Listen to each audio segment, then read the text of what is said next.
Bom dia, oitavo ano. O tema da aula de hoje é música brasileira nos séculos 19 e 20.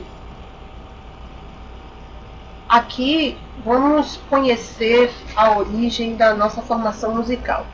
Então a gente vai passar por esse período desde da chegada dos colonizadores aqui no Brasil até 1950.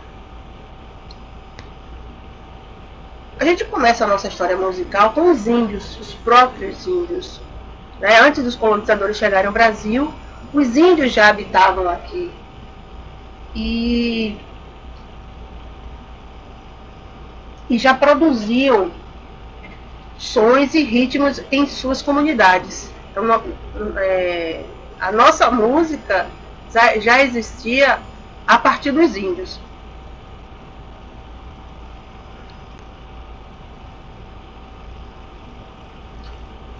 Com a colonização, vieram também outros ritmos e estilos musicais, como, por exemplo, música religiosa, que veio com os jesuítas. As africanas, com os negros, a erudita pelos colonizadores, os próprios colonizadores europeus. A música erudita é a música clássica. E a mistura, dessas culturas é a base do surgimento da música brasileira, uma vez que as influências africanas, indígenas e europeia foram importantes para a nossa formação musical. E os primeiros gêneros musicais foram lundu, modinha, choro e machixe. O lundu tinha batidas rítmicas dançantes e era condenada porque eram consideradas imorais. Existia muita expressão corporal, muito molejo, muito gingado. Então era próprio para as comunidades, para os negros, os negros escravizados. A modinha, ela tem influência com a ópera italiana. Teve a sua origem em Portugal no século XVIII. Era mais para a alta sociedade. O choro era também já conhecido como chorinho. Tem esse nome pela maneira mais emotiva, chorosa de interpretar a melodia. E um dos nomes mais exaltados nesse ritmo, esse gênero, foi Pixinguinha, o grande nome do choro. O machixe, também conhecido como o tango brasileiro,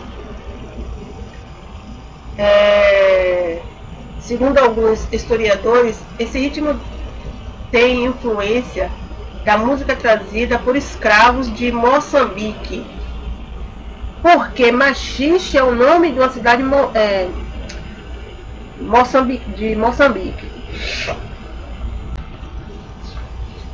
Aí a gente sai para alguns nomes, da nossa música brasileira.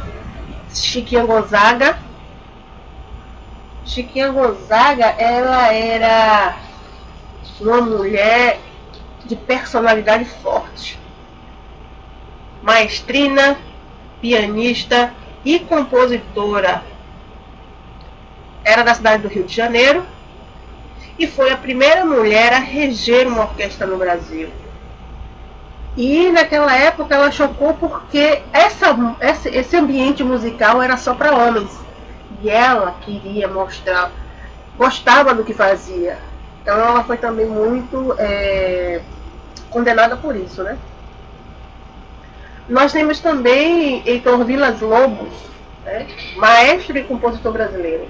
Ele participou da Semana de Arte Moderna de 22.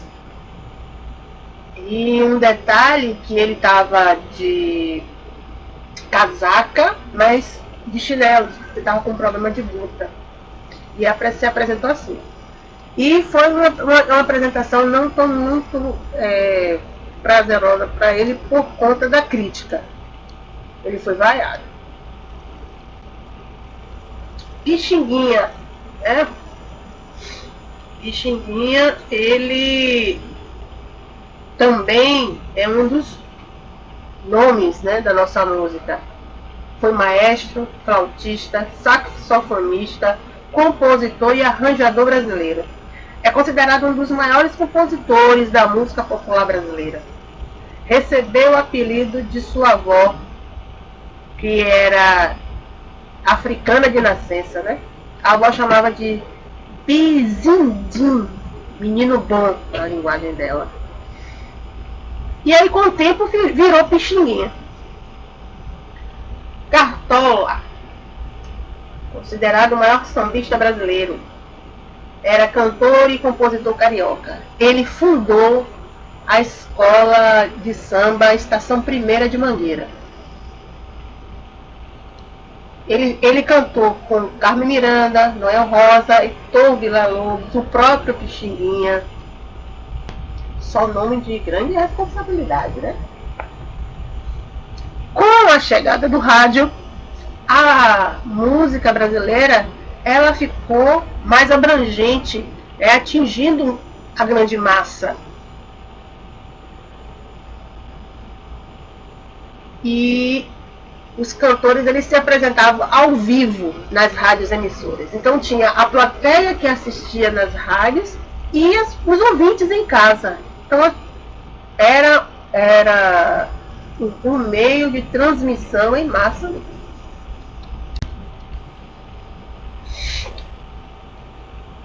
Nós chegamos em 1950, né, com o choro, o samba choro. Esse samba choro era uma mistura, né, como o nome já está dizendo, uma mistura do samba e o chorinho. E uma intérprete de nome foi Carmen Miranda. Ela era de nacionalidade portuguesa, mas era radicada no Brasil. Fez grande sucesso na época. E chamava a atenção pelo seu figurino exótico. Muito colorido, muito balangandã. A gente tem também um nome na música sertaneja de raiz, que ela era chamada também de música caipira, que é Cornélio Pires. Ele foi escritor, jornalista, folclorista, poeta e cantor da cidade de São Paulo. No Baião, que surgiu no Nordeste, né, nos anos de 1940, a gente tem um nome que é Luiz Gonzaga.